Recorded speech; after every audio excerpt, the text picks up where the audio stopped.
So now I want to chat a little bit about understanding if the agent that we're working with is a good negotiator and how they deal with difficult situations, difficult questions.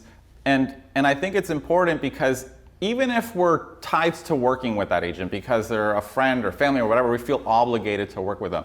It's very important as a buyer for us to understand our agent's weaknesses and our agent's tendencies because it forces us to think a little bit hard and potentially to be more active in a negotiation. So I'm going to ask two questions that are critical, and they're kind of along the same lines. One is a little bit of a softer question. One is for those who want to be a little bit tougher and more aggressive. But the first one to ask an agent, I feel, is to ask them to explain to you how buyer rebates work. It's a simple question, right?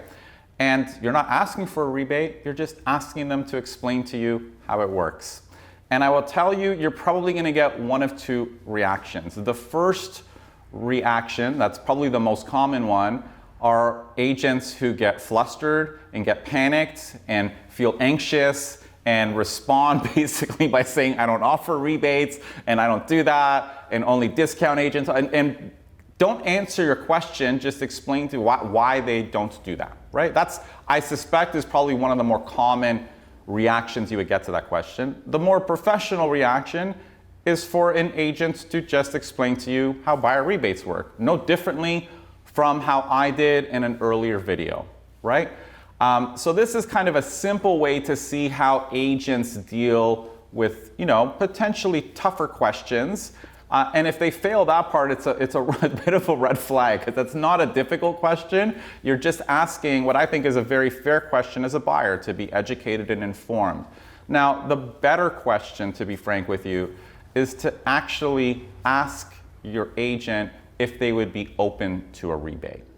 Now, I think most people who hear this think, I can't do that, that makes me feel uncomfortable, I'm not a haggler, I don't want to negotiate. Like, a lot of people just don't like doing that. But I think I'm going to try to make the case for why you should. Number one, your agent's going to make a lot of money, okay? And you're making the biggest decision of your life. And again, I'm not suggesting anyone ask that question because they necessarily want the rebate. This is an exercise, if you want to think about it like that. This is an exercise for us as buyers to understand the person we're working with. And even if it is a friend or family member and you're worried about ruffling their feathers, at the end of the day, you're just asking. And if you agree to work with them without needing the rebate, they're not going to care once they get paid anyway. So this will all be forgotten, right? But you will have gained a lot of information. And what information are you going to gain? When you ask an agent for a rebate, my experience is you're going to get probably one of three reactions. The most common reaction probably is going to be, well, I don't offer rebates. I'm a professional. Would you go to your dentist and ask for a discount from your dentist? Or if you got laser eye surgery, would you go to a discount eye surgeon? Agents like to use these, to me they're ridiculous, with all due respect to my profession. We're not doctors, we're not eye surgeons, okay? We're not rocket scientists. These comparisons in many ways are very silly. So I feel like this first reaction is like, in my previous video where I said that the poor negotiator says no. That is actually not a very good reaction. It sounds like a good reaction because they sound like they're hard. It's actually a terrible reaction because they're effectively closing the door, potentially, on a client without exploring. And I'm going to talk about exploring last. The second most common reaction is going to be the agent who, and you can see this in people's body language. I love being interviewed. I love interviewing because you can see how people react. And a very common reaction, you see the agent potentially feel deflated, feel like, okay, well, how much do you want? And feel like they must, and they feel obligated, and will reluctantly agree to a rebate.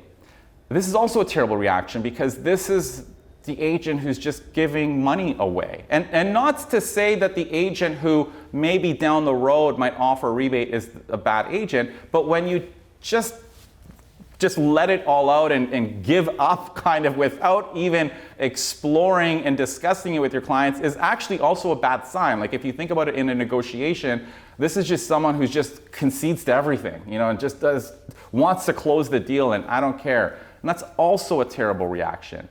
And I feel like the best reaction is the agent who asks you why. The agent who says, well, how much? What are you looking for?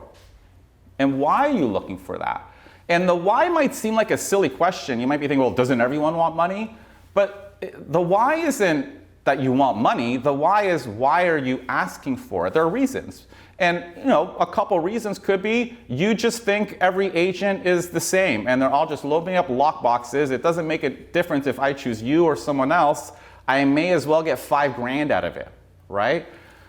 So when you're a negotiator, understanding the barrier in this case, like what is causing someone to feel like they need a rebate is very important, right? Because the next thing the professional agent would do is potentially address that barrier, not just say no, right? So if the buyer's concern is I want the rebate because all agents are the same, it doesn't matter if I work with you or anyone else, well then a good agent would say, okay, listen, I want you to go interview other agents and I want us to work together for 2 or 3 weeks. We'll tour a couple homes, you'll get a feel for me.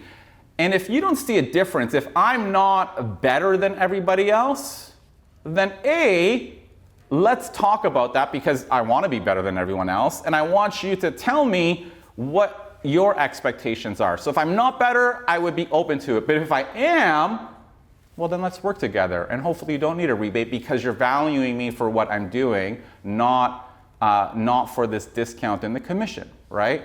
And I think this again is a more professional approach because the buyer agent is listening to the concerns of their client. They're trying to find a middle ground. They're open potentially to a rebate if they're not performing at the level that the client expects and if they actually aren't better. And I think this is the problem with a lot of agents who say, I'm a professional, I'm not a discounter. They assume that they're a top agent. They assume that I, as a buyer, somehow know that they're better than everyone else. Well, you don't know that. I'm making an assumption that they are, right? And even going out and starting to work with someone is almost like a test run that allows me to evaluate this agent versus the other 2 I'm interviewing. So this again is another important way I feel to kind of assess some of the differences. And I think, going back to the beginning, even if you don't want a rebate, it helps you understand some of the potential weaknesses that the agent might have in stressful situations. If they get flustered, if you just ask them for a rebate, you're going to have potential problems in the future when there are more stressful situations.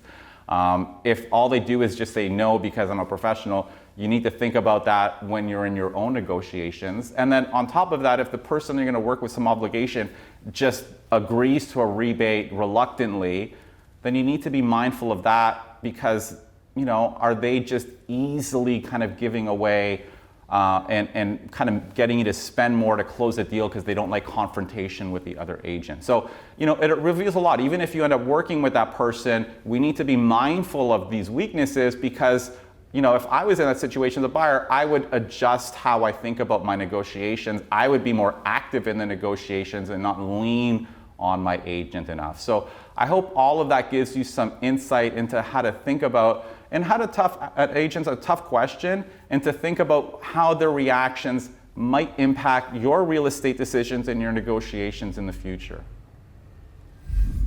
I hope you found that buyer tip helpful. If you're buying a home in the Toronto area's very competitive housing market and want an edge, sign up for my free 1-hour webinar on the top 10 strategies that are going to give you that advantage. You're going to learn the number one thing that you need to know in deciding what price to offer on a home, why price alone is not the only factor that leads someone to win in a multiple offer situation, and how to find value in good homes that other buyers overlook. Click the link above or below to sign up now to give yourself that advantage in Toronto's housing market.